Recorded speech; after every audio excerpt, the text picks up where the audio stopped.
quelques semaines, on va, après les municipales, voter pour les provinciales. Ce ne sera donc pas le même corps électoral. Alors là, comment ça va se passer? Alors, tout d'abord, une question de date. Au moment où nous parlons, le projet du gouvernement national est de fixer ces élections, non pas au 4 mai, comme ça avait été annoncé par le Premier ministre au dernier comité des signataires, mais plutôt au 11 mai. Première chose. Deuxième chose, le corps électoral, effectivement, est différent, puisque là, c'est le corps électoral restreint, le corps électoral figé depuis la réforme constitutionnelle de 2007, c'est-à-dire que n'ont le droit d'y participer que les électeurs qui sont inscrits d'abord sur la liste générale, ça c'est une condition sine qua non, mais aussi également sur la liste spéciale avec la fameuse condition de résidence, c'est-à-dire qu'il faut avoir été là en novembre 1998 pour simplifier. Voilà. Après, c'est un scrutin complètement différent, puisqu'il n'y a qu'un seul tour. Et ça, j'appelle vraiment l'attention des électeurs, c'est tout à fait capital, il n'y a qu'un seul tour. Pour les provinciales, on ne vote qu'une fois, c'est-à-dire normalement le dimanche 11 mai. Et on vote sur des listes qui vont désigner à la fois les membres des assemblées de province et les membres du Congrès, sachant que certains membres des assemblées de province ne font pas partie du Congrès. De mémoire, en tout cas pour la province sud, il doit y avoir 8 membres de l'Assemblée de province qui ne sont pas en même temps membres du Congrès. Pourquoi avons-nous introduit cette novation dans l'accord de Nouméa? C'est parce qu'il avait été constaté que les élus du Congrès sont extrêmement sollicités par de très nombreuses réunions, non seulement du Congrès en séance plénière, mais également de commissions. Ils sont membres de très nombreux établissements publics, organismes extérieurs, etc.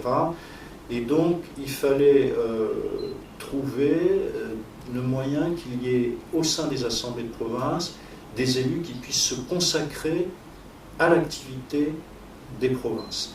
Et c'est pour ça que certains d'entre eux, effectivement, ne sont pas en même temps membres du Congrès et peuvent se spécialiser, on va dire, dans les affaires provinciales. Ensuite, c'est un scrutin proportionnel, avec simplement une espèce de barre qui a été mis dans la loi organique, c'est-à-dire que pour participer à la répartition des sièges, il faut avoir eu au moins 5% des électeurs inscrits. Je dis bien inscrits. L'avantage de ce scrutin, c'est que c'est un reflet assez fidèle de la composition politique de la Nouvelle-Calédonie. Son plus gros inconvénient, c'est que, de ce fait, ça ne garantit pas l'existence d'une majorité stable et cohérente au Congrès. On peut penser que personne n'aura tout seul la majorité absolue au Congrès. De toute façon, c'est un cas de figure qu'on ne connaît plus depuis 1995. À l'issue de cette élection, on va donc avoir des conseillers provinciaux qui, eux, vont rester dans les provinces, puis ceux qui vont venir au Congrès. Ils vont, dans un premier temps, élire un président du Congrès. Comment ça fonctionne? Alors, c'est une mécanique de précision. Et on a pu voir par le passé que parfois cette mécanique peut être grippée. On l'a vu à partir essentiellement de 2004, on l'a vu en 2004, on l'a vu en 2009, etc. Mais si tout se passe bien, si tout se passe normalement, on a une série d'étapes que je vais essayer de vous décrire. La première étape, c'est le vendredi qui suit l'élection, c'est-à-dire le vendredi 16 mai.